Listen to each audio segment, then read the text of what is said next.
Reen Island. Mr. Johnson took his class away for the week. They went to a big house called Sea Bay House. Mrs. May went too. The children were excited. Sea Bay House was near the sea, and there are lots of interesting things to do. Everyone unloaded the bus.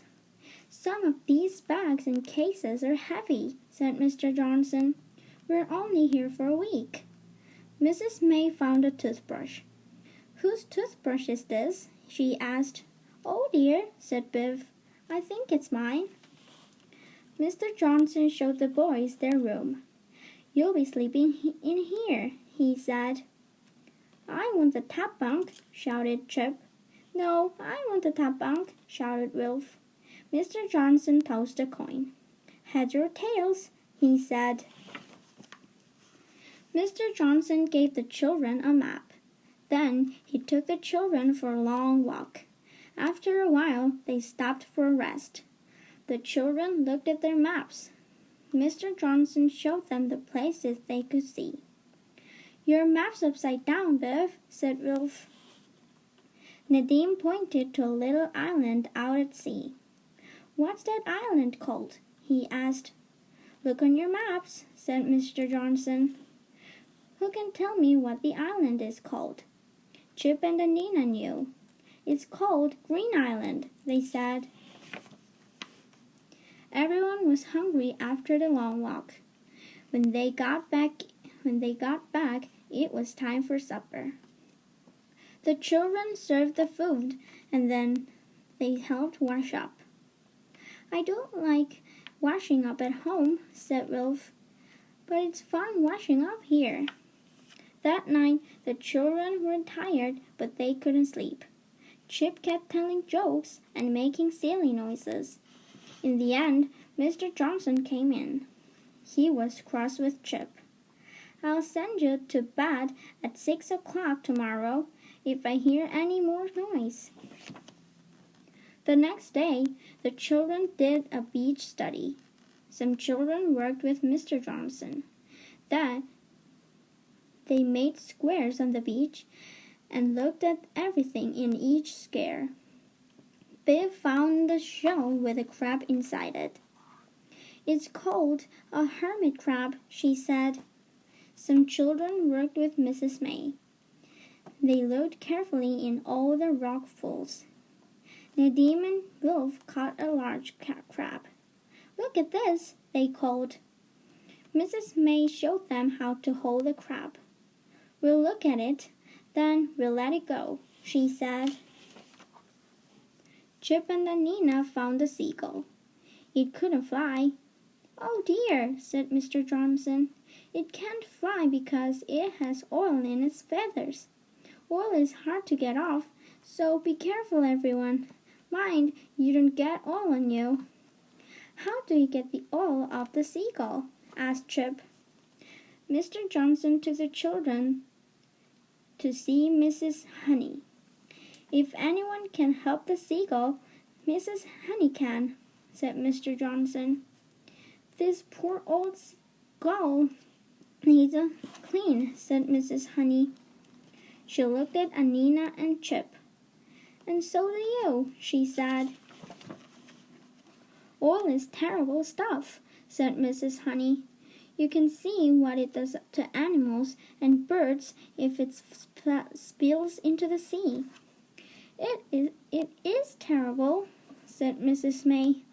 "I'm having trouble getting it off, Chip and Anina."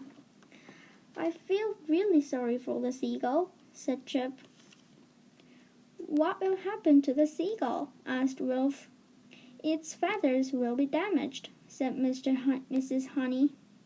"So first we'll clean the oil off. Then we'll look after it for a week or two. It has to get strong again, and its feathers have to get better. Then we'll let it go." Mrs. Honey looked after all kinds of animals. She showed the children an otter. Then she gave it some fish. "She's a sea otter," she said. "I call her Fiona. She was hurt by a boat." Now she's better. I'm going to let her go. Sea otters live on Reen Island, said Mrs. Honey. If you like, you can come to the island with me and watch me let Fiona go. Mrs. Honey had a boat. There's a room for everyone, she said. If we're lucky, we may see some more sea otters. The children went across to Reen Island in the boat. Mrs. Honey stopped a little way from the island. The children looked carefully. Suddenly, Anina pointed to some rocks. I can see another otter, she said. Look, everyone. There aren't any otters left, said Mrs. May. So that was a wonderful thing to see. Mrs. Honey let Fiona go. The otter dived into the sea and swam towards the rocks. Will Fiona be all right now?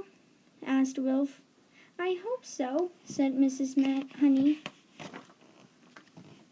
Mrs. Honey took the boat to the other side of the island.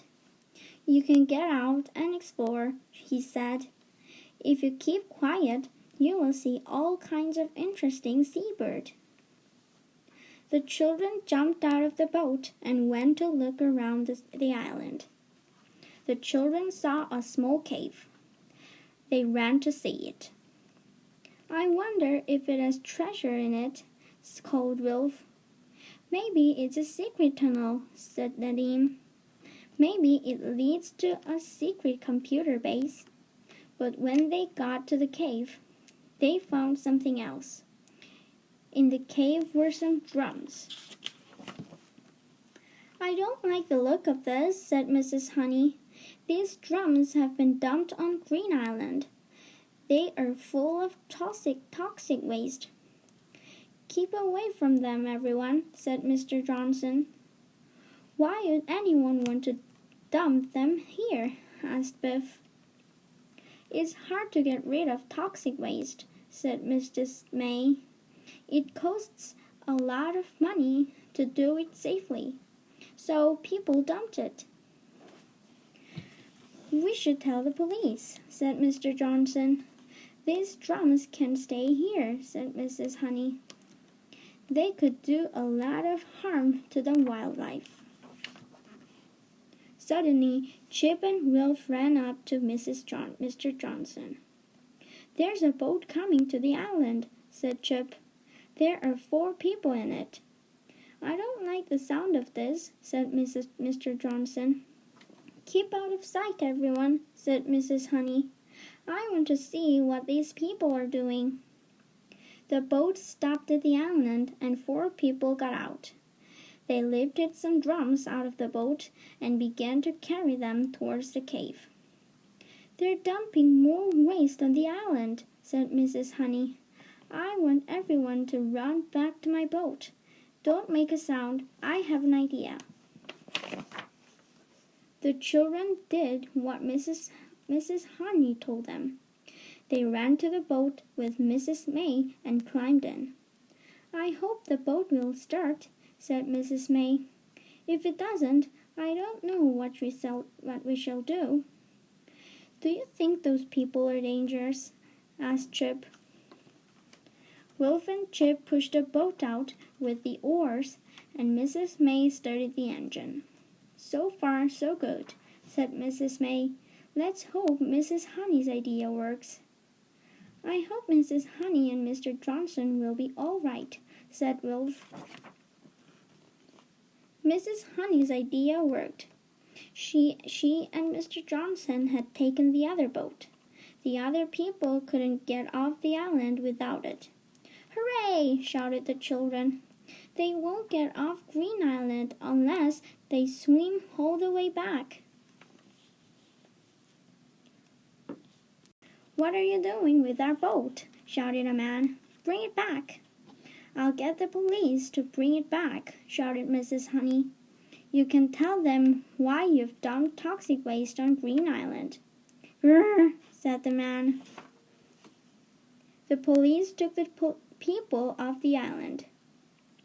Taking their boat was a brilliant idea, said Mr. Johnson. I'm glad we caught them, said Mrs. Honey, and I'm glad you were with me. I couldn't have taken their boat by myself. What an adventure, said Mrs. May. Look at those drums of toxic waste, said Wilf.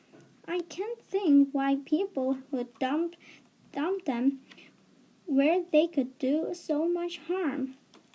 I'm glad the otters will be safe on the island now, said Anina. At the end of the week, there was a party. Mrs. May played her guitar and everyone sang songs. Mrs. Honey came. She told the children stories about some of the animals she had looked after. But you have the best story to tell, she said. It isn't every school trip that becomes famous. A photographer came. She made everyone stand in a group.